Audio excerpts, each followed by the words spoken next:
Meus amados, bom dia. Eu quero que vocês entendam hoje qual é a vontade de Deus para as nossas vidas. A Bíblia nos relata em Romanos, no capítulo de número 12, ele fala claramente: rogo, pois, irmãos, pela compaixão de Deus, que apresentai os vossos corpos em sacrifício vivo, santo e agradável a Deus, que é o vosso culto racional. Quando Paulo fala desta forma, Joel 4,6 fala que o meu povo perece por falta de conhecimento. Apresentar o corpo em sacrifício vivo é deixar de fazer a nossa própria vontade. Paulo também cita em outra carta que o que ele quer fazer, isso ele não faz, e o que ele faz, isso ele não quer fazer. Ser santo e agradável a Deus é ser separado. A palavra santo significa separado, aquele que é diferenciado, aquele que na verdade chama a atenção do seu Pai. Agradável a Deus é saber os caminhos em que você deve seguir ao Senhor, ou até mesmo orar a Deus, para que Deus venha te ouvir. Nem toda palavra que sai da boca de um homem, Deus vai responder. Ele pode até ouvir, porque o seu ouvido não está tapado e nem sua mão está encolhida para que não possa abençoar o seu povo. Mas Deus não vai responder a toda oração, porque Ele também diz: o meu povo ora e ora mal. Está pedindo e não está sabendo pedir. E aí Paulo chega aqui em Romanos, capítulo de número 12, verso do 1 ao 8, para que nós venhamos apresentar um culto racional a Deus, um culto de inteligência. Se nós somos imagens e semelhanças do Altíssimo, nós também temos que ter essa inteligência para falar com Deus. Em primeiro lugar, para saber qual seja a vontade de Deus sobre as nossas vidas, nós temos que entender a palavra do próprio Deus. Porque se Ele diz: passa céus e terra e a minha palavra não passa, fiel é Deus para velar para com a sua palavra. A Bíblia diz que Deus fala desta forma: eu honro quem me honra, eu velo para cumprir a minha palavra, eu amo aos que me amam, e aos que de madrugada me buscam me acharão. A um coração sincero e contrito eu, Deus, não rejeitarei. Sendo íntegro, reto, temente a mim, se desvia do mal. São direções que Deus dá para aquilo que agrada a Ele em terra. E aí o homem passa a ter resposta de Deus. Nós não podemos ser conformados com este mundo. A palavra de Deus também diz que aquele que se faz amigo do mundo se faz inimigo de Deus. Está lá em Tiago, no capítulo de número 4. Mas nós temos que ser transformados pela renovação do nosso entendimento. O nosso entendimento de ímpio, de mundo, não pode ser o mesmo quando nós conhecemos a Cristo, quando nós entramos na presença do Senhor em espírito e em verdade. Nós temos que renovar o nosso entendimento. Como é que nós fazemos isso? Com a leitura da palavra, com a oração no joelho para buscar esta comunhão com o Espírito Santo, com as consagrações de jejum, ou até mesmo com horas e horas na presença do Senhor em espírito e em verdade, seja em cânticos, seja dentro da casa do Senhor, ou até mesmo em missão. Nós só vamos experimentar a boa e agradável e perfeita vontade de Deus se nós estivermos envolvidos com a obra. Muitos são os membros que vão para a casa do Senhor de vez em quando. E na verdade ele deveria tomar esta posição de vaso, até mesmo para ajudar no crescimento da casa do Senhor e fazer sua parte, se envolvendo com o evangelismo, fazendo uma visita no lar. Porque toda obra vai ser cobrada, não só do sacerdote, daqueles que estão sobre o altar, ou daqueles que são oficiais da casa do Senhor, mas de todo o membro. Ora, se um é mão, o outro é pé. O pé não pode dizer para a mão o que vai fazer. A mão não pode dizer para o olho o que fazer. Todos nós somos membros do corpo de Cristo, mas Cristo é o cabeça de todo o corpo. Então, para que nós venhamos alcançar esta graça que nos é dada gratuitamente, digo a cada um de vós que não pense você além do que convém. O que convém é que você entenda o que Deus quer. Se Deus te dá direção, te dá caminho, Ele fica observando, porque a um coração contrito e sincero, Deus não rejeitará, assim disse o salmista Davi. Deus nos observa todo santo dia. Antes que nós venhamos a pensar, nós temos que pensar com moderação, conforme a medida da fé que Deus nos dá. A fé, ela é moderada, ela modula entre aquele que bebe leite e aquele que come alimento sólido. Então, essa medida de fé que Deus repartiu a cada um particularmente, é sua, de particular interpretação. Se nós sabemos que a fé é a certeza de algo que se espera e a convicção de fatos que não se vê, eu tenho que ficar batendo na porta de Deus todo santo dia em oração e falar: Senhor, cumpra a tua promessa sobre a minha vida e tudo aquilo que o Senhor tem declarado e decretado no reino dos céus ao nosso favor. Porque assim como em um corpo temos muitos membros, nem todos estes membros têm a mesma operação. O pé não tem a operação da mão, a mão não tem a operação do olho. Assim nós que somos muitos, somos um só corpo em Cristo, mas indivisível, imutável. O cabeça sempre será Cristo. Estamos ligados aos pensamentos de Cristo. Em 1 Coríntios capítulo 1, 2 e 3, ele fala que o homem espiritual discerne bem todas as coisas, de ninguém é discernido. E ele ainda fala: nós, porém, temos a mente de Cristo e pensamos como Cristo pensa. Nós temos que trazer para nós a responsabilidade do Espírito Santo, porque o Espírito Santo, ele está em nós. Ele habita em nós, ele é o ajudador, ele é o consolador. A palavra do Senhor diz: filho, não te preocupa tu com o que vai falar. Abre a tua boca e eu falarei por ti. Aquele que tem consciência que ele tem o Espírito Santo vai constituir defesa através da boca, até mesmo daquele que fala, em nome de Jesus.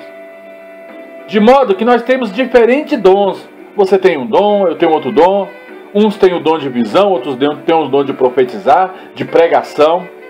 Outros até mesmo, pelo poder da palavra, impõem a cura, e pessoas são curadas, segundo a graça que nos é dada. Se é profecia, seja segundo a medida da fé. Se é ministério, ser cabeça, ser um pastor sênior de uma igreja, que seja.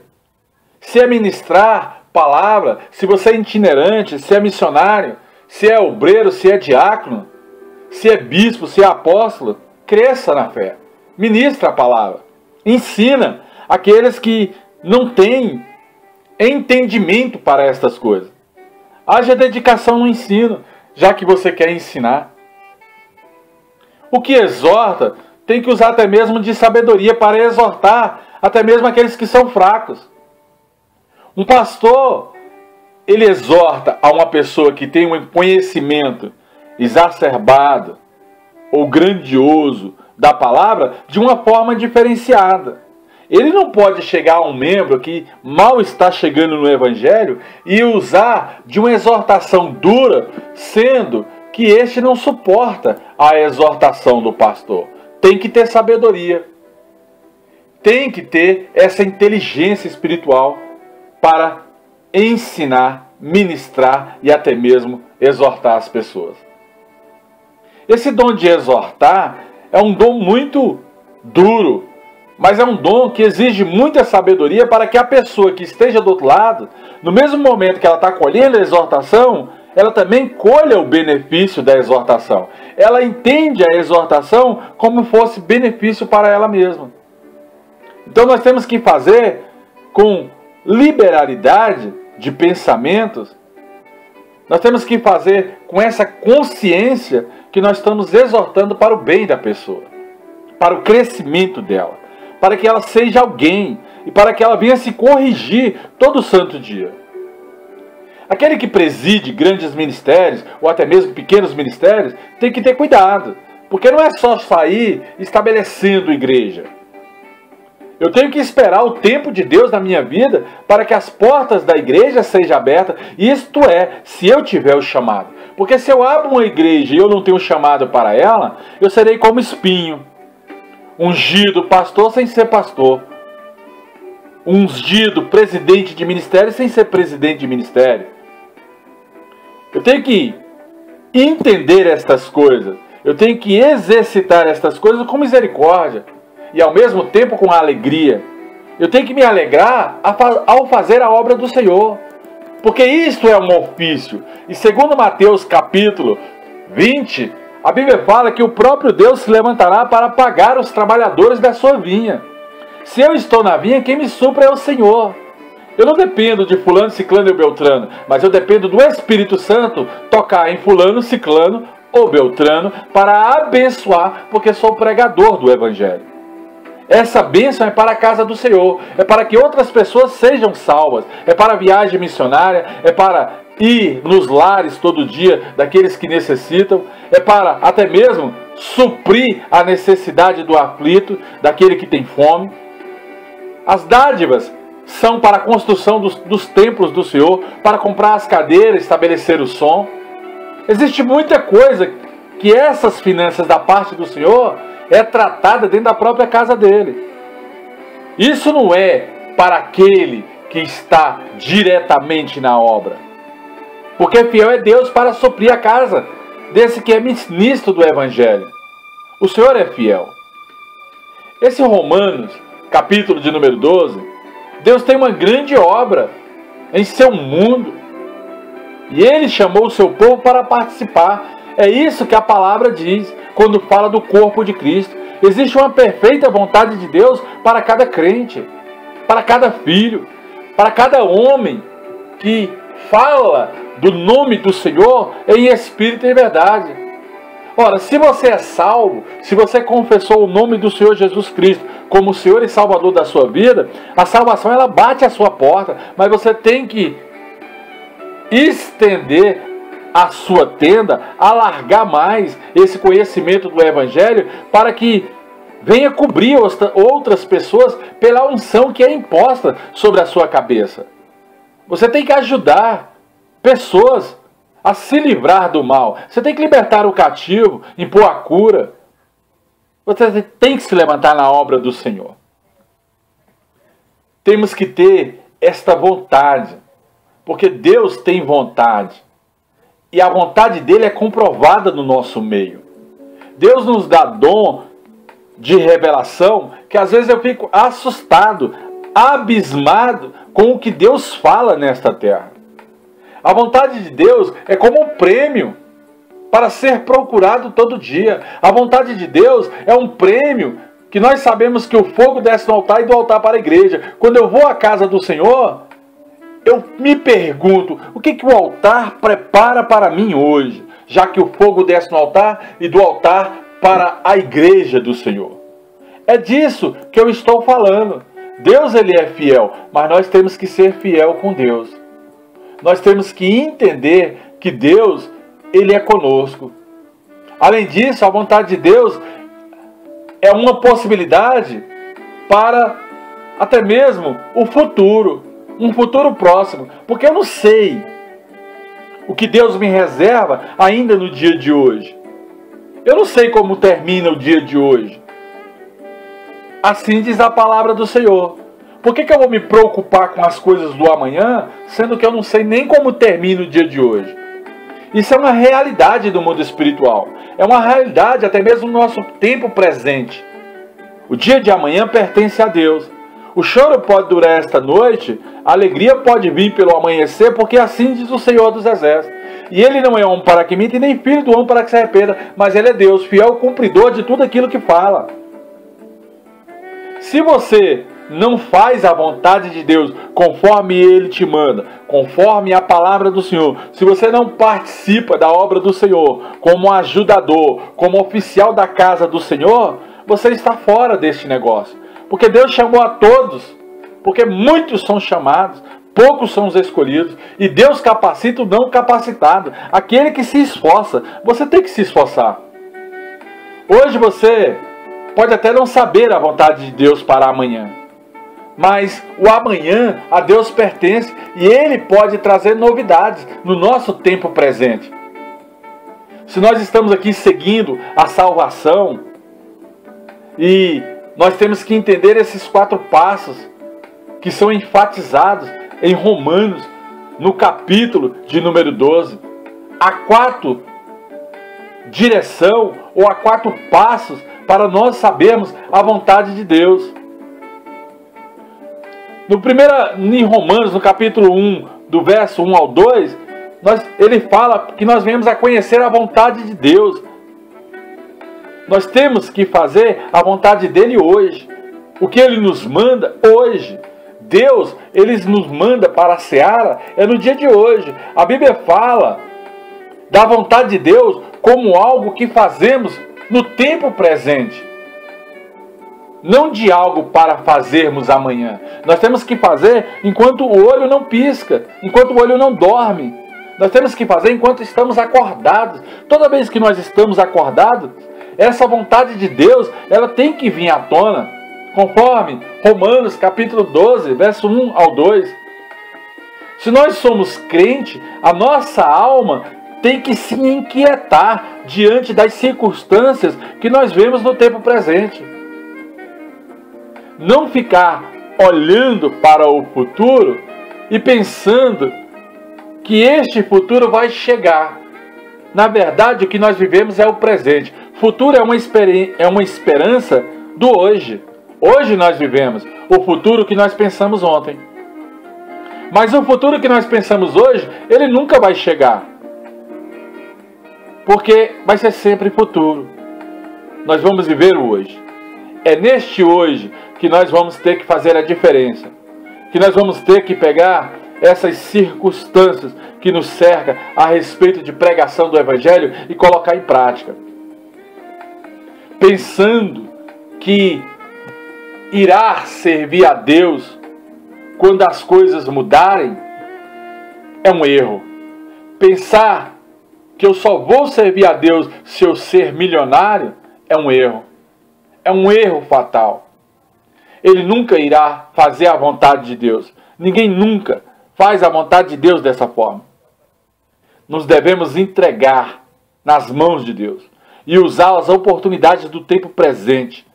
E não ficar sonhando no amanhã. Nós temos que fazer hoje. Se eu tenho negócios numa empresa, eu tenho que correr hoje e realizar os negócios da empresa. Se os negócios da empresa não realizar hoje, eu vou dormir de cabeça tranquila, sabendo que me esforcei, foquei, porque Deus está à minha frente. Ele quebra o grilhão e Ele mostra as portas abertas dos negócios do tempo presente. Eu não tenho que ficar sonhando. Eu não tenho que ficar vivendo de sonhos. Não importa quão difícil seja tudo que o mundo me impõe, todas as dificuldades que o mundo traz para mim. Eu não tenho que me preocupar com essas coisas. 1 Pedro 5,7 fala: não andeis preocupados de coisa alguma, antes as vossas petições sejam conhecidas diante do Senhor teu Deus. Eu tenho que conhecer a boa, perfeita e agradável vontade de Deus. Deus está no controle de toda circunstância da nossa vida. Romanos capítulo 8, verso 28, 1 Coríntios capítulo 7, 17 ao 24. Se você quiser saber dessas circunstâncias, do controle de Deus sobre as nossas vidas, vai nessas referências. Não fica se queixando contra as circunstâncias da vida, porque a Bíblia também fala que tudo contribui para o bem daqueles que amam a Deus. Se você está passando por alguma dificuldade, isso está contribuindo para o teu crescimento. Cresça nessa dificuldade, nessa fraqueza que você está passando. Se você está fraco, se faça de forte. Seja forte. Este foi o grande pecado dos israelenses, quando eles cometeram diante de Deus. Conforme 1 Coríntios capítulo 10, 10. Porque eles olharam para trás. Eles queriam até mesmo voltar para o Egito. Isto é a verdade para os novos cristãos. É viver a vontade de Deus hoje. É viver e fazer a obra de Deus no tempo presente. A vontade de Deus começa onde você aceita as circunstâncias. Aonde você está diante das circunstâncias, você tem que trazer à existência a vontade de Deus, na qual se encontra e faz tudo para que você venha crescer espiritualmente em Cristo Jesus. Na circunstância que você estiver, é aí que está o teu crescimento. O primeiro ano da vida e da convenção de um crente é o ano em que ele está ali naquele primeiro amor. Ele não sabe nem mesmo o que o Senhor quer e quais são as áreas da vida dele que vão ser mudadas. E no processo, no decorrer dos anos, Deus começa a moldar o vaso. E aí ele deixa aquele primeiro amor, entra até mesmo numa época de esfriamento. E por misericórdia de Deus, muitos não se desviam, permanecem até o fim. Salomão falou que melhor é todo o fim do que todo o começo. Ora, se eu estou caminhando para o fim, eu tenho que saber que o fim é melhor do que o começo, de que quando começou as coisas em Deus. Então, nós temos esse mistério e esse ministério específico em Deus. Nós temos que saber tudo a respeito de Bíblia Sagrada. Mas a Bíblia Sagrada, na capa já está escrito livros sagrados. Um livro sagrado não se lê de qualquer jeito. Você tem que ajoelhar. Você tem que orar ou antes da leitura, ou depois da leitura, mas se consagrando sempre diante de Deus, entre a letra e o espírito. Porque a letra mata. Se você ler demais, você vira religioso. Então você tem que balancear no joelho, para que as coisas do Espírito sejam reveladas segundo a palavra de Deus. Nós temos que ser fiel aos princípios de igreja. Ó, quão bom e quão suave é que os irmãos vivam em comunhão. Tem crente querendo andar só. Ele não quer participar do corpo. Não, eu sou a igreja de Cristo. Amém, irmão. Glória a Deus. Eu acredito nisso. Mas uma varinha de bambu sozinha, no meio de uma pista, o carro passa por cima. E uma torceira de bambu, no meio de uma pista, o carro desvia. Assim é Satanás. Ele não mexe com a igreja do Senhor, e principalmente aquela que tem unção. E um conselho eu te dou. Quando Jesus fala, vai ao sacerdote e ele te imporá as mãos, e da maneira que ele falar, assim será, é porque você tem que viver em comunhão com os irmãos e debaixo de uma unção profética. Fora isso, você está fora dos princípios de autoridade e de hierarquia de Deus. E aí você é tratado como rebelde no mundo espiritual. Palavra de um profeta. Começa a fazer o que a Bíblia diz que você tem que fazer. Começa a fazer aquilo que Deus quer que você faça.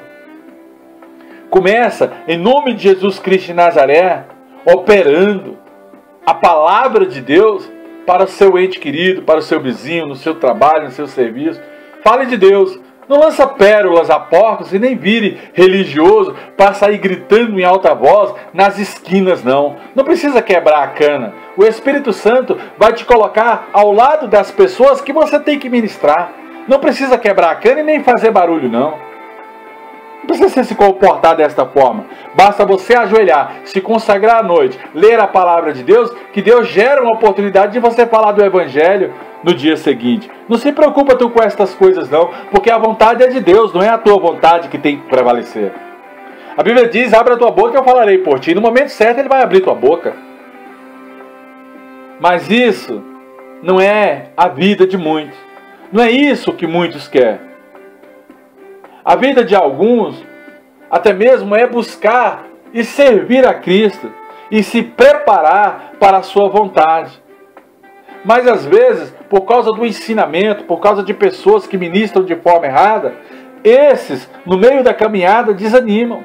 Porque o princípio é religioso, é como diz a parábola do semeador, é pedra, é dureza. E aí a semente do Evangelho não cresce. Ou então é só aquele espírito de dá e me dá. E aí gera desconfiança a respeito da obra. Ou então o homem fala de palavras de Deus, mas não gera o poder de Deus sobre a terra. Aí não há consagração de pastor sobre a sua cabeça. Aí é como um espinho. Fala que é, mas não é. É igual Denorex. Neste caminho há uma capacitação. Neste caminho de seguir a Deus, há um tempo e um modo. Há tempo para tudo. Há um benefício, há oportunidades de construir um bom fundamento para o tempo, até mesmo da vinda do Senhor Jesus Cristo de Nazaré. Nós temos que construir este bom fundamento. Nós temos que andar em espírito e em verdade na presença do Senhor. Isto é a verdade.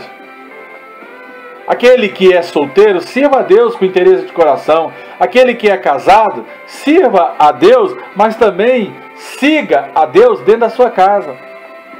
Seja um homem preocupado até mesmo com o crescimento da sua família.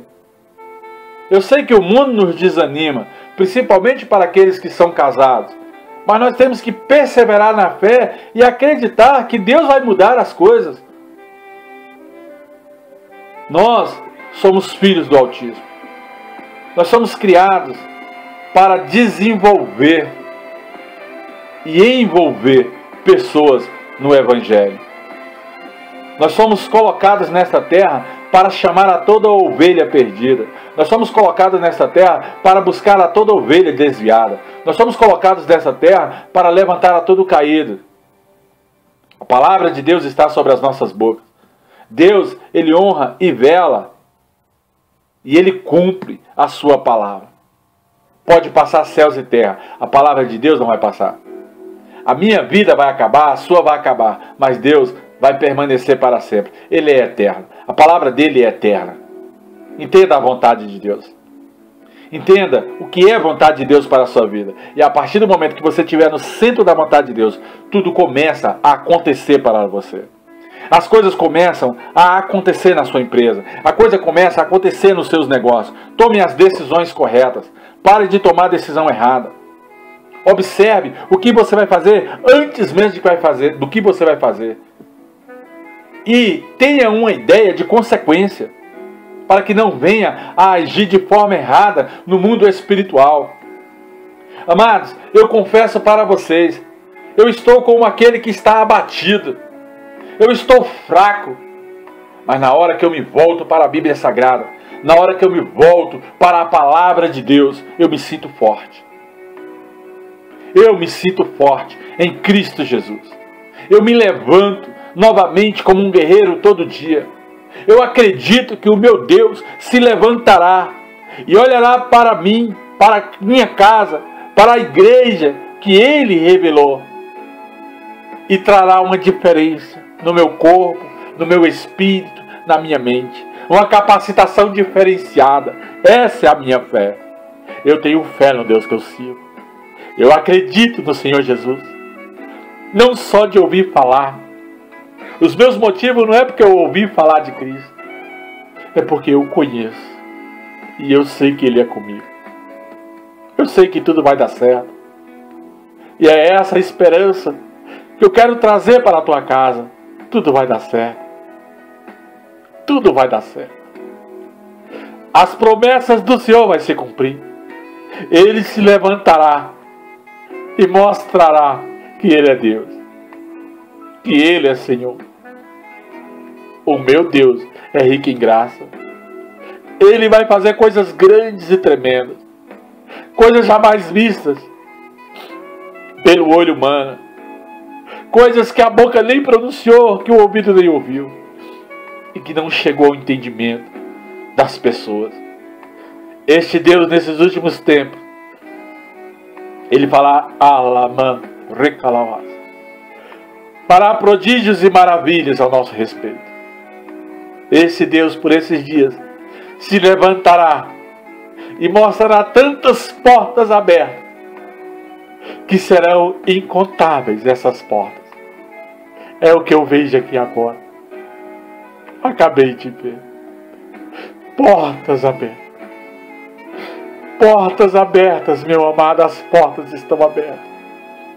Entre por ela. Deus está à tua frente. Esforça-te. Não fique esperando essa porta abrir dentro da sua casa. Vá atrás. A porta está aberta. Creia no que eu estou te falando. Corra atrás dos seus clientes. Faça planos. Execute. Aleluia. Deus é contigo. Deus é comigo. Deus é conosco. Aleluia. Oh, glória a Deus. Aleluia. Glória a Deus, meu Pai. Glória a Deus. Pai, cumpra a tua vontade em nós. Cumpra, Pai, a tua vontade em nós. Não deixa sermos guiados pelo nosso próprio pensamento, a nossa própria concupiscência. Espírito Santo, meu amigo, cumpra a tua vontade em nós. É isso que eu te peço para todos que ouvem esta oração. Cumpra a tua vontade em nós. Oh, aleluia! Glória a Deus. Graça e paz. Graça e paz, meu amado. Graça e paz. Aleluia.